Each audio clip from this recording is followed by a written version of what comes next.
Hi, today I'm gonna teach you how to chop onion right way. First, wash the onion and peel it. Gently turn the onion.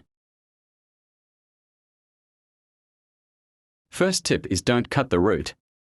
If you cut it, then it will become harder. Gently slice the onion like this. Nice. Turn it slowly. And gripping the onion like a golf ball. Try to get cut close to the root, nice and long. Keep slicing.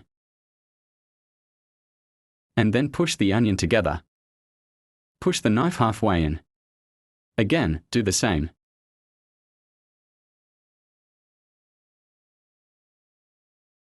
Three fingers, two behind, one in front.